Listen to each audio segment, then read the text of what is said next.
That question, why is it equal to building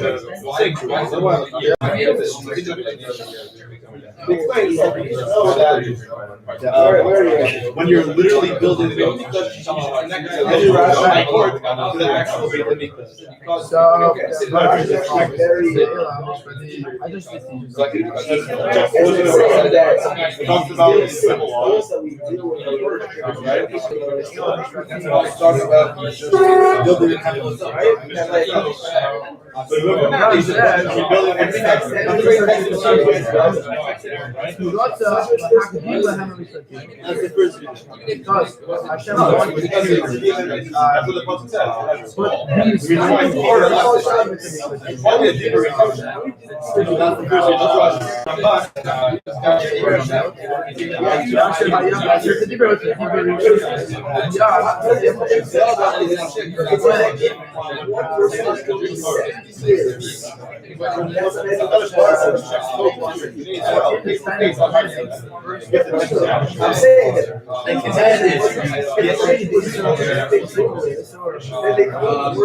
So he then returned.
Probably. Mount Sinai. So why are they Mishpatim? Yeah, a person has to know in order to shouldn't be jealous and that he can look at the first what is his property. No, it's just a law. So why did this? Yeah. Because they can look all of these things.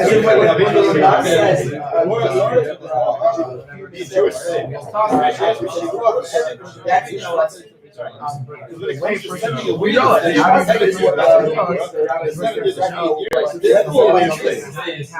And that is the shape of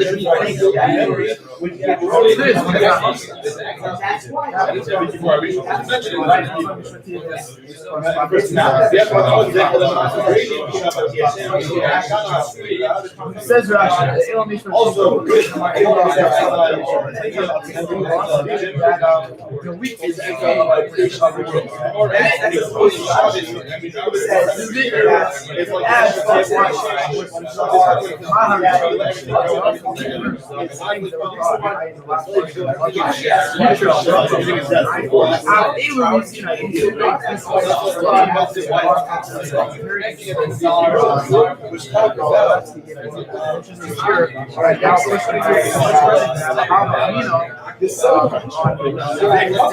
Is everyone inside? What one is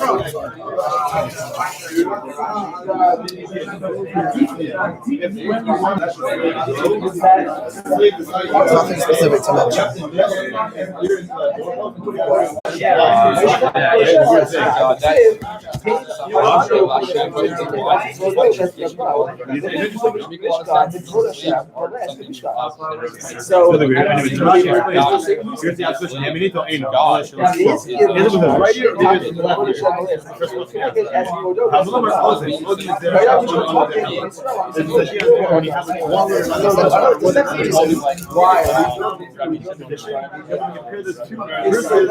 Because that word. So here comes from here, that comes from here. To compare the name of those, that was compared to what? Never remember. That's why our puzzle is ear, and you have to hit the ear. With Torah,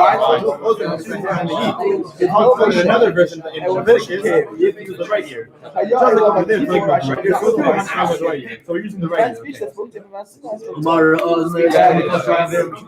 Why is ear? Another reason why it's ear. Why not any other? Show that same way. I'm joking in front of Haggai. Rabbi joking in front of Haggai says, I was in Zos. I'm gonna go now. See you.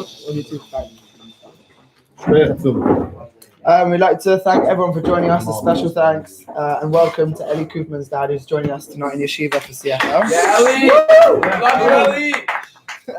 We're very excited to be hearing from Gideon Davis this week. Hi, good evening, everyone. So the first explanation I think I probably ought to give is the title of this Chabura, of context, structure, and English Lit GCSE. So firstly, GCSEs are these exams that we take in England. In the metric system, it's called Year 11. In the imperial system, it's called 10th grade. And it's the exams that we take, and one of them is called English Lit GCSE. It's not lit. It's very, very horrible, especially for those who are bad at it like me. And lit means literature. And one of those big things, those buzzwords in English Literature GCSE or English Lit GCSE is context and structure. So Torah Mother are going to see how we can take context and structure into account when we're looking at the Torah, and specifically this week's Parshat. In terms of how does Parshat and Mishpatim fit into the context of what's happening around it, and how does it fit into the structure of Sefer Shemot as a whole. So, firstly, when we talk about context and structure, let's see what happened in the Parshat previously. Parshat previously being Yisro. This is a really, really strong question. What's Mishpatim doing after Parshat Yisro?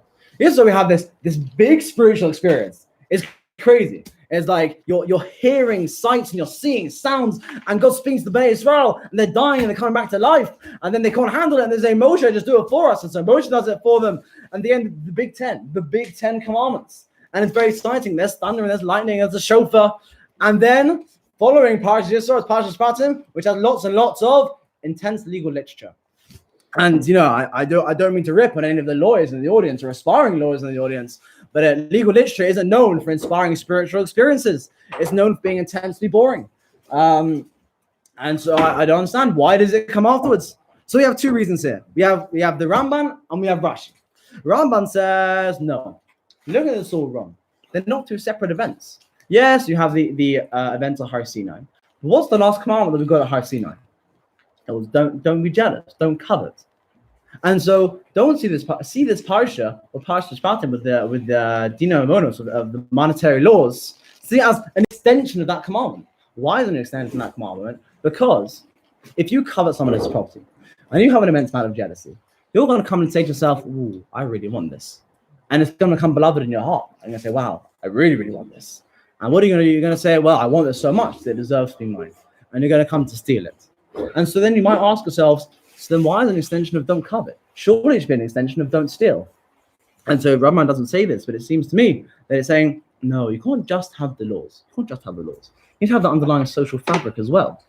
You need to have the midot of the people need to be in line. Because if you just have a legal system, it's not going to work. You have the underlying idea that I am not jealous of other people's property. Other people deserve things too. Their right to their own property. And so that's why the monetary laws, according to the Ramban, follow on beautifully from the Har Sinai experience. And Rashi disagrees slightly. Initially, he agrees. Initially, he said, "You're right. You are right, Ramban. This is an extension of the Aseres Adibros, the Har Sinai experience." And not only that, he actually brings a linguistical proof of the Eile ve'Eile stuff. I assume everyone understood that. He brings a scriptural proof of why it is an extension. But he says it's not attached to a specific commandment. Rather, it's attached to the idea of the Aseres Adibros as a whole. Because you might think to yourself, "Wow, these monetary laws are dry. There's no way this is an extension of the Har Sinai experience." Don't say that. Because these monetary laws were given at Har Sinai, just like keeping Shabbos was given at Har Sinai. And so you need to attach yourself the same importance to these monetary laws as the importance that you apply to the Big Ten at Har Sinai. And so Rashi Ramban, what did they agree on? They both agree that it's an extension of the Har Sinai experience.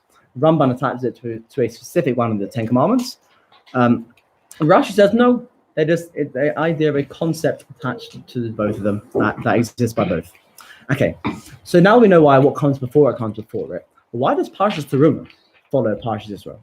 Sorry, why does Parshat Terumah follow Parshat Mishpatim? Parshat Terumah is obviously the Parshat that talks about the building of the Mishkan and how we bring spirituality into physical being. And so again, we have two opinions here. We have Rashi and we have Ramban.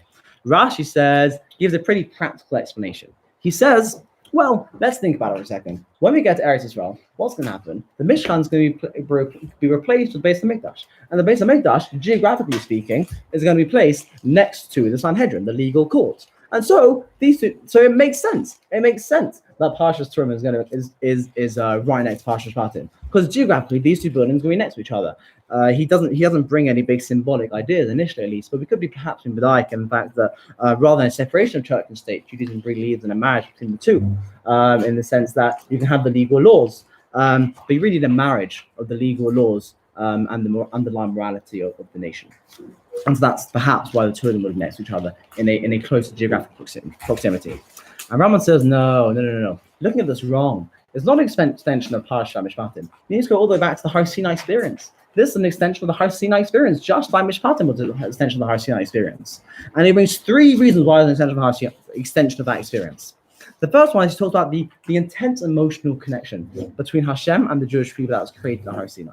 And notice in the first one that I brought, the very emotional relationship and all like kind of the subjective experience between Hashem and the Jewish people. Diber Hashem im Yisrael panim el panim. They're speaking to each other face to face at Har Sinai, at least for the first two commandments. And the Charet imahem brit, and he seals with them a covenant. This is like their Facebook relationship status. He's going to be there, they're going to be his nation, and he's going to be their God. It's very subjective. They're going to each other. This is what they're going to be. And to me, they're going to be treasured. And it says, to me, they're going to be this nation of priests and holy nation. And there's going to be a mikdash between them. There's going to be this divine presence. So emotional. And what comes after the emotion? The action comes after that. And what's going to happen in the mikdash in terms of action? Just as you have this kind of Hashem was residing with Bnei Israel at Har Sinai, so too he's going to reside in the Mishkan so they can continue that action-based experience. Because they saw Hashem at Har Sinai. They saw him. It was an action.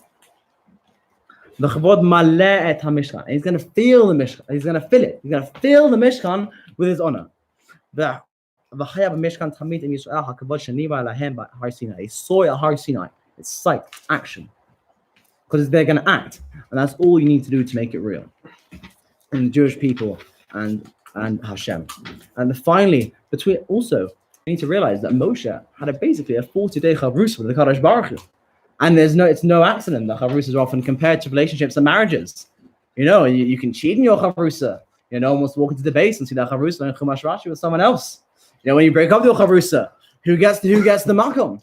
Who gets custody over the franc? Who gets custody over the jastro? So just because this intense chavrusa that took place at Har Sinai, so Hashem says to Moshe, don't worry, you've got the Mishkan, I'm going to speak to you there just like I spoke to on Har Sinai. So what's the difference between the two? Rashi sees it very much as linear. Rashi sees it as, what have we got? We've got Har Sinai, we've got Parshat Mishpatim, we've got Parshat Terumah. They all follow one from the other. And Ramban says, no. You're looking at it far too simplistically. You've got the Har Sinai experience, title.